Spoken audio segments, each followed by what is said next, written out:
আলেমদের মহব্বত করবেন। আলেমদের দোষ হইলে আল্লাহ তাআলা কিয়ামতের ময়দানে শোনেন মিয়া, আলেমদের দোষ নিয়ে তো লাফান, আপনার দোষের খবর নাই, এটা তো খবর নাই আপনি যে কি করেন আর কি করছেন, এটা তো খবর নাই।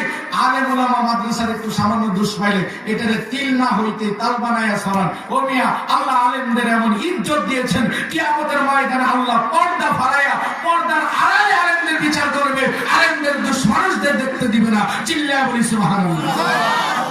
তুমি কোন মিয়া শুধু মধু কুদু হইছো, আলেমদের নিয়ে খালি টানাটানি করো, কবরে যায় না। ইজ্জত দিয়েছেন আল্লাহ সব মানুষের, সাধারণ মানুষের আমল নামাগুলো সবাই দেখবে কত গুনাহ করছে কি করছে, কিন্তু আল্লাহ বলে যারা আমার কোরআন পড়ছে, আমার রাসূলের হাদিস পড়ছে, গুনাহ করলেও আমি আল্লাহ কিয়ামতের ময়দানে অন্যরে দেখতে দিব না। জোরে কোন না সুবহানাল্লাহ। আল্লাহ যার গুনাহগুলো গোপন রাখতে চান, কিয়ামতের ময়দানে গোপনে বিচার করবেন। আপনি না হইতে তো লাফালাফি করেন কে? কারণ কি জানেন, এটা ইবলিস শের চেলা, আর ইহুদি নাসারা খ্রিস্টানদের বলে এটা তাদের চক্রান্ত।